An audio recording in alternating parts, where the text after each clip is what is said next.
こんにちは。ミニマリストになりたい私、もちです。私の暮らしをガラッと良い方向に変えてくれたミニマリズム。いつもはその良い面を動画で紹介していますが、実際全てがいいことばかりではありませんでした。今回は私が経験したミニマリストのやらかしてしまった失敗をご紹介します。そしてそんなミニマリズムのマイナス面と私がどう向き合っているかもお話しします。世間でも賛否両論あるミニマリスト。実際一歩間違えば本当に寂しい暮らしになってしまう危険もありました。そんなネガティブな面も今回は正直にお話しするので、この動画が皆さんにとってミニマリズムとの付き合い方を改めて考えるきっかけになってくれたら嬉しいです。それではスタートです。私がやってしまったミニマリストの失敗一つ目は、捨てたものを結局買い直すです。これはもう一番よくやってしまう失敗です。なくても大丈夫と思って手放したレンジフードの不織布のフィルター。セスキで各種つけ置きすればそんなに手間をかけず綺麗を維持できるし、消耗品はできるだけ減らしたいということで一度は手放していましたが、新居に引っ越してからまた取り付けることにしました。セスキのつけ置きは確かに油汚れを浮かしてはくれますが、細かいフィルターの目を一枚一枚こすることは難しいので、なんだか完全に落ちきらない感がありました。ここは消耗品を増やしてもできる限り汚れ防止をした方が楽なのではと考え、フィルターをまた使うようになりました。今は月1フィルターの交換とセスキでのつけ置きをして、より楽に綺麗を維持できるようになっています。ファンデーションについても買ったり手放したりを何度も繰り返してしまいました。かなり慎重に捨て活している私ですが、未だに何度も失敗しています。そんな失敗を繰り返す私ですが、私なりの買い直しの失敗防止策は、捨てるか迷うものの一時保管場所を設けることです。私は手放して大丈夫か不安な時はすぐ捨てることはせず、一時保管場所にしばらくは保管するようにしています。手放した生活を疑似体験することで十分に納得してから手放せたり、やっぱり必要だと思い直すことができたりと、必要なものまで捨ててしまう失敗を減らすことができました。そして失敗して当たり前だと割り切ることも大切だと思っています。物を増やすのは本当に簡単ですが、当たり前にあるものを減らすのって本当に難しいんですよね。一度手放したおかげで自分にとって必要なものと気づけたり、時が経って暮らし方が変わればまた必要になることもあったりします。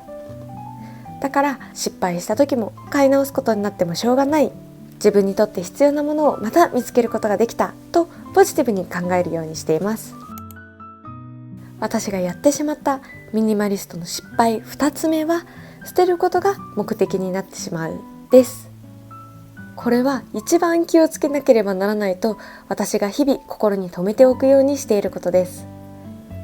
日々の暮らしの中で何か捨てられるものはないかと意識的に過ごすようになると、いつの間にか捨てることが目的になりそうなことがありました。例えばおしゃれカバンたち。荷物を 1g でも軽くしたいとお出かけも会社も無印良品のサコッシュで出かけるようになりましたが、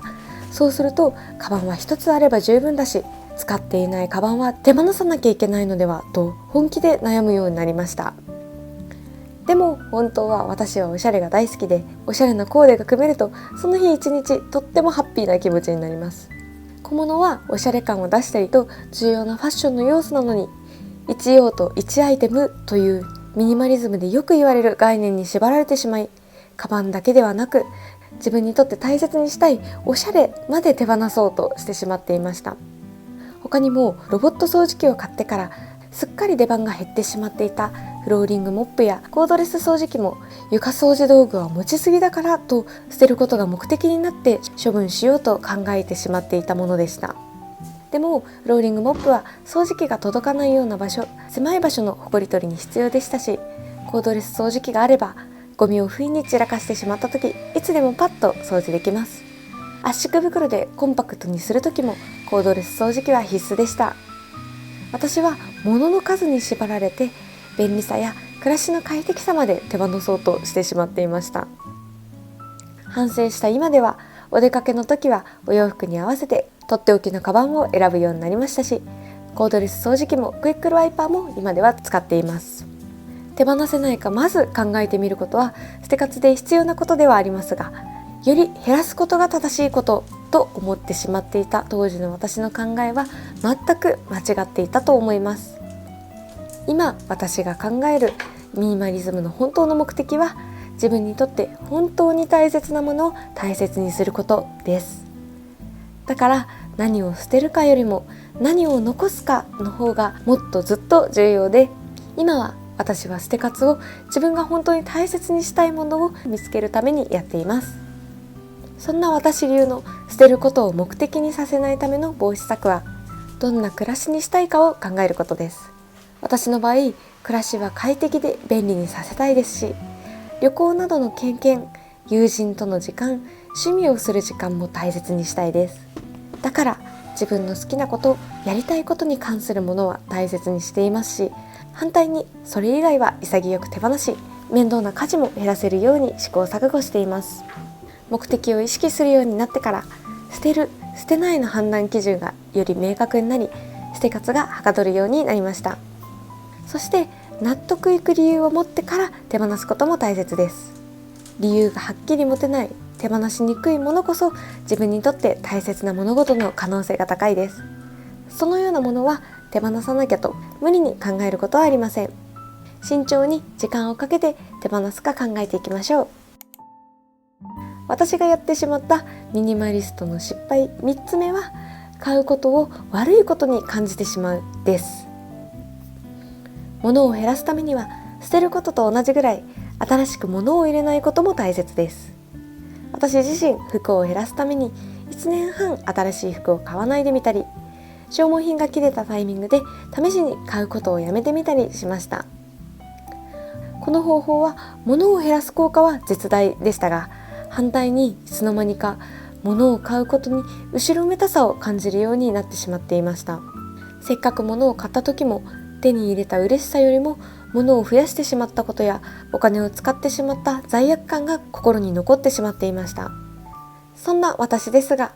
必要なものリストと欲しいものリストをつけるようになってから、買うことへの罪悪感が小さくなり、満足度の高い買い物ができるようになりました。買うものができた時、私はまず必要なものと単に欲しいものとに分けます。買い物に行った際は必要なものリストに載っているものだけを基本買うことで、無駄なついで買いを防いでいます。そして欲しいものリストに載っているアイテムはすぐに買うことはせず、数週間から1ヶ月寝かせるようにしています。時間を置くことで欲しいものも案外欲しい熱が冷めてしまったり、いらないものだと気づけることが多かったです。そして時間をかけて悩み、本当に欲しいと思ったものだけを買うようにしています。納得感を持って買い物できるので、罪悪感ではなく満足感でいっぱいになります。大量消費が当たり前な今、できるだけ少ないものを大切にしようとするライフスタイル自体、そんな社会問題への解決に微力ながら貢献できているのではないかと私は考えています。買うことに慎重でいる、その姿勢自体が素晴らしいことだと考え、買うことが悪いこととは今はもう考えなくなりました。1年半買わないようにしていたお洋服も最近になってようやく少しずつお気に入りのものにアップデートしていってます。買わない期間があったからこそ、自分がどんな服を好きなのか気づけることができ、本当に気に入るとっておきのものを買えています。私がやってしまったミニマリストの失敗4つ目は、プレゼントに心から喜べなくなってしまうです。友人からもらったプレゼント、本当はとってもありがたく素直に喜びたいはずなのに、もらった時に正直いらないなと思ってしまうことがあります。たとえいらなくてももらい物を手放すなんて罪悪感でとてもできないですし、そんなことを考えてしまう自分がすごく嫌になります。そんな私の解決策は、プレゼントを送ってくれた気持ちはありがたく受け取るということでした。プレゼントとして贈られるのは単なるものだけでなく、気持ちも一緒に贈られていると思うんです。あげた人もあげたプレゼントに負担を感じてしまうことは本望でないはず。だからこそ、もらったプレゼントをその後手放すことは決して悪いことではなく、ただ私のことを思って送ってくれた気持ちはありがたく受け取っておく。これが大切な考え方ではないかなと今は思っています。もちろん捨てたくないという気持ちがあるときは無理に捨てません。ですが、捨てたいけど捨てると相手に悪いと思ってしまっている状態の時は手放していいんだと自分に言い聞かせています。それでもやっぱり手放すのは申し訳ないと思ってしまうのが正直な私の本音です。なので私はいらないなと思ってしまったプレゼントもすぐ捨てず、一定期間は保管するようにし、機会があれば使おうと努力してみます。時間が経ち、それでも使わなかったならしょうがないと私は納得して手放すことができています。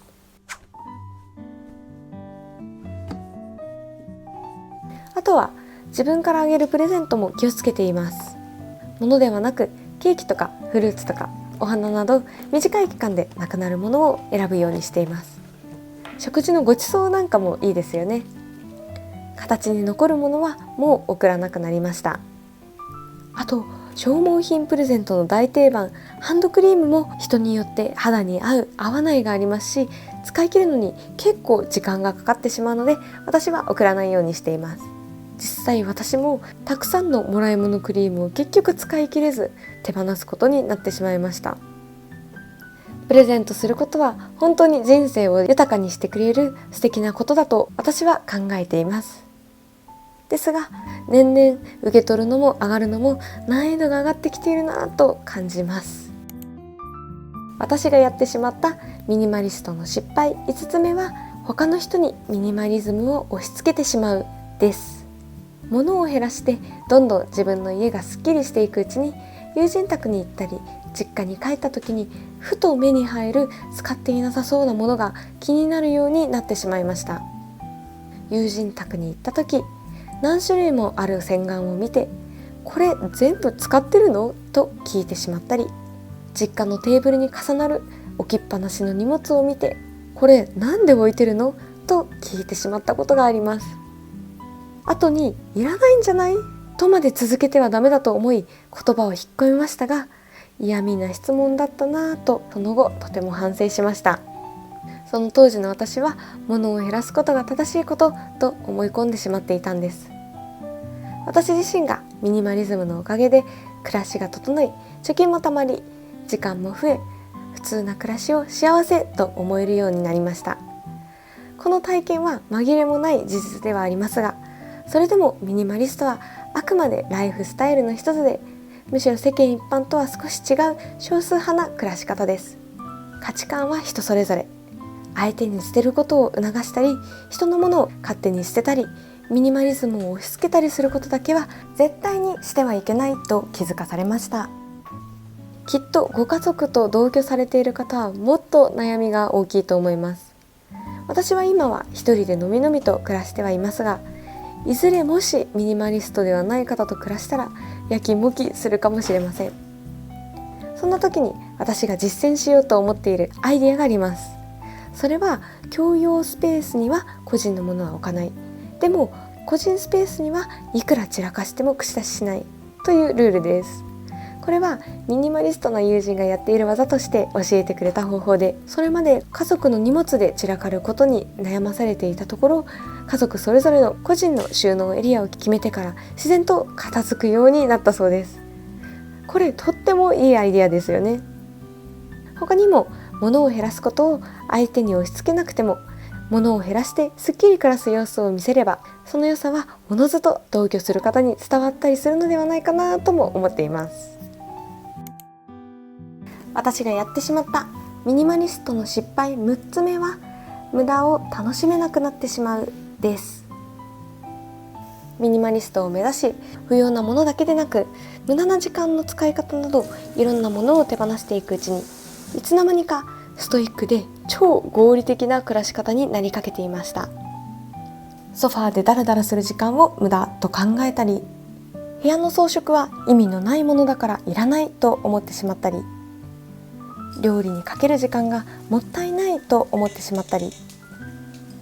私はミニマリストな暮らしを通し心地よい暮らしを実現したかったのに、いつの間にかとても息苦しい暮らしになってしまっていました。そんな時に出会ったジョン・レノンの言葉があります。